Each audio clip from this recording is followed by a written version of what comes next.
سانحہ گل پلازا 5ویں روز بھی فضا سوگوار ہے۔ ملبے سے ایک اور لاش مل گئی ہے۔ جاں بحق افراد کی تعداد 29 ہو گئی ہے۔ 11 افراد کی شناخت کا عمل بھی مکمل کیا جا چکا ہے۔ 85 افراد اب بھی لاپتہ ہیں۔ اہل خانہ کبھی ملبے تو کبھی سرد خانوں میں اپنوں کو ڈھونڈ رہے ہیں۔ عمارت کے مخدوش حصوں میں سرچ آپریشن آج ہوگا۔ گل پلازا سے متصل رمپا پلازا غیر محفوظ قرار دیا گیا ہے۔ انتظامیہ اور دکان مالکان کو نوٹس جاری کر دیں۔ گل پلازا کی تازہ ترین صورتحال جانیں گے، ہمارے نمائندگان ہمیں جوائن کر چکے ہیں۔ ساتھ حاصل ہے نوید کمال کا، قاضی حسن جائے حادثہ پر موجود ہیں۔ دونوں نمائندگان وقتاً فوقتاً تفصیلاً ہمیں اپڈیٹ کر رہے ہیں۔ قاضی حسن، آپ بتائیے گا اس وقت کیا صورتحال ہے، مجموعی طور پر اب کتنی لاشیں ملی ہیں؟ دیکھیں، اب سے چند لمحوں پہلے ایک جو ہے وہ واقعات ملی تھی جس پہ یہ امکان ظاہر کیا جا رہا ہے کہ لاشوں کی تعداد تقریباً 29 ہو گئی ہے، لیکن مجموعی طور پہ 28 لاشیں جو نکل چکی تھی، لیکن اب سے چند لمحوں پہلے ایک کی باقیات انسانی اعضاء ملے تھے جن کو جمع کر کے فوری طور پہ سرد خانے روانہ کیا گیا ہے۔ 11 لاشوں کا جو ہے وہ ابھی تحقیق کا عمل جاری ہے۔ دوسری جانب 85 افراد کہے جا رہے تھے کہ وہ ابھی تک لاپتہ ہے، جنہوں نے اپنی تک رپورٹ کروائی ہے۔ اس بارے میں ڈی سی ساؤتھ کا کہنا تھا کہ ان کو وہ ویریفائی کر رہے ہیں کہ آیا حقیقتاً میں لاپتہ تھے، جبکہ ان کی جانب سے یہ بھی بتایا کہ 53 سے زائدہ جو افراد کی موبائل لوکیشن ہے وہ اسی مقام سے موصول ہوئی تھی۔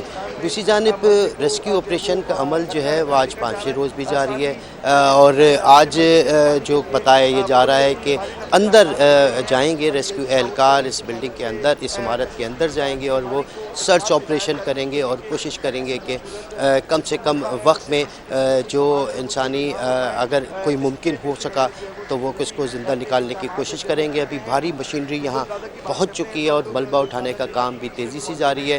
عمارت نہایت مخدوش ہو چکی ہے، اس لیے نہایت محتاط اور احتیاط سے ریسکیو اہلکار جو ہے وہ آپریشن کر رہے ہیں تاکہ ملبہ ہٹایا جائے۔ دوسری جانب وہ اندر جانے کا بھی انہوں نے راستہ بنا رہے ہیں تاکہ اندر جا کے مزید سرچ کیا جائے اور اس کو ایک ممکنہ حد تک وہ کلیئر کیا جائے۔ بالکل قاضی حسن، آپ جس طرح میں بتا رہے ہیں کہ عمارت مخدوش ہو چکی ہے اور یہاں پر ریسکیو آپریشن بہت احتیاط کے ساتھ جاری ہے۔ نوید کمال بھی ہمارے ساتھ موجود ہیں۔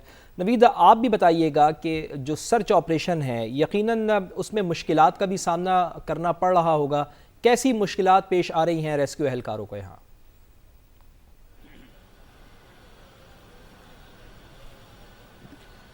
اس میں جو سب سے زیادہ مشکل ان کو پیش آ رہی ہے وہ اندر رسائی جو حاصل نہیں ہو رہی ہے۔ میزنائن فلور کا کچھ حصہ جو ہے انہوں نے ملبہ ہٹایا وہاں پر، لیکن وہاں پر اندر کی جانب ہیٹ اتنی زیادہ ہے کیونکہ جب ملبہ ہٹا وہاں پر پانی کا جو استعمال کیا گیا، پانی نیچے بہہ کے تو گراؤنڈ سے تو نیچے فرش ہو گیا، لیکن دیوار پر جو ہے پانی جو ہے وہ نہیں پہنچا تھا، جس کی وجہ سے ابھی بھی جو ہے ہیٹ موجود ہے۔ اب یہ جو ہے اس کو ٹھنڈا ہونے کا انتظار کر رہے ہیں، جہاں کولنگ کے عمل کی ضرورت پڑتی ہے وہاں پر جو ہے کولنگ کا عمل بھی جو ہے جاری رکھا جاتا ہے، اور کوشش کی جا رہی ہے کہ کسی طریقے جو ریسکیو جو اہلکار ہیں وہ خاص طور پہ بیسمنٹ اور میزنائن فلور تک جو ہے رسائی حاصل کریں۔ اس میں جو 85 افراد ابھی تک لاپتہ ہیں، ڈی سی ساؤتھ یہ کہتے ہیں۔ اس کے ساتھ رمپا پلازا کو مخدوش قرار دیا گیا تھا اور کچھ دیر پہلے جو ہے یہاں پر جو ہے جو لیبر ہے وہ پہنچی ہے اور یہاں پر جو ہے برانچ لگائی جا رہی ہے کہ اس کی جو ہے ریپیئرنگ کا کام ہو سکے۔